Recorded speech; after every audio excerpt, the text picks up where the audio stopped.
надела свою любимую шапочку и пошла на огород посмотреть, что у меня здесь выросло.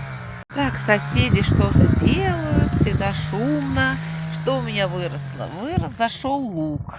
Так, видно, тут лучок зашел, но только на одной грядке. На одной грядке, и то нельзя, по одной стороне только зашел. Наверное, солнце здесь больше всего светит и теплее всего. Ну, какой-то такой странный. Ну, я ничего не понимаю. Ни в луке, ни в чесноке взошло, что вырастет, то очень хорошо. И на одной грядке у нас лежит снег.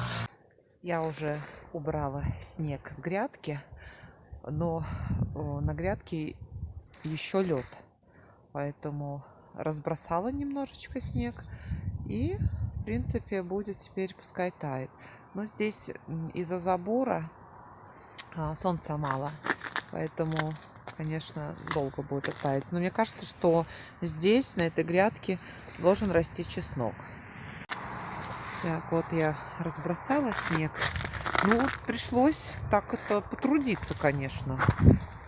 Быстро сделала. Ну, у меня грядки небольшие, понимаете. Я говорю, что вот эти грядки, которые вот здесь, они немножечко стали больше. На другом немножко огороде, за баней, где у нас был раньше огород, там грядки были наполовину меньше.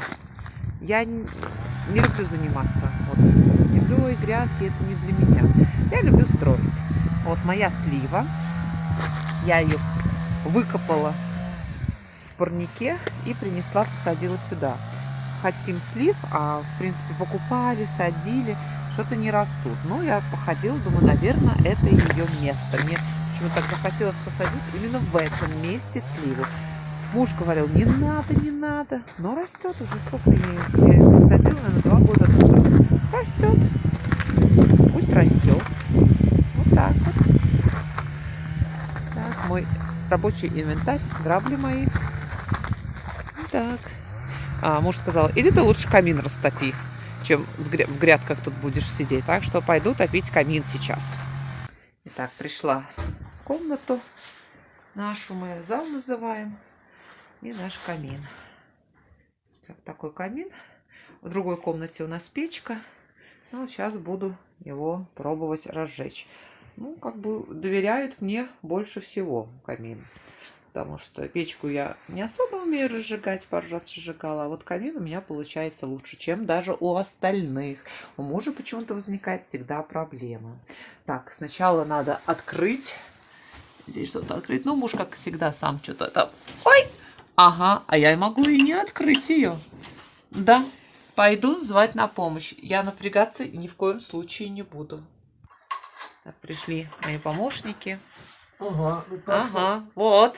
Да-да-да. А как ты папа будет? Не побить особо. Ну да, особо не побьешь. А туда, если дальше вечно будет туда забиваться. Вот что значит зима.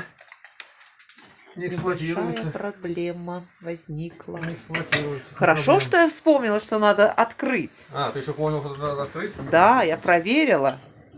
Ну, может, загорелось бы Вот как. не загорелось. Может, там тяга есть. А может быть, там и нет тяги. Ну, сейчас буду делать. Оттуда. Свечники какие красивые. И скрипичный ключ. Так, камин вроде растопила. Сейчас посмотрю, как что. Мальчишки мои так и не смогли опустить. Но муж сказал, вроде бы там тяга есть. Не сильно он закрывал на зиму. Мы очень любим сидеть, смотреть. Обед надо готовить. Вот так. Но на огонь можно смотреть долго. Уже 4 часа, мы собираемся домой. Прекрасно провели время, отдохнули и с полными силами едем домой. Всем всего хорошего, удачи, здоровья, пока!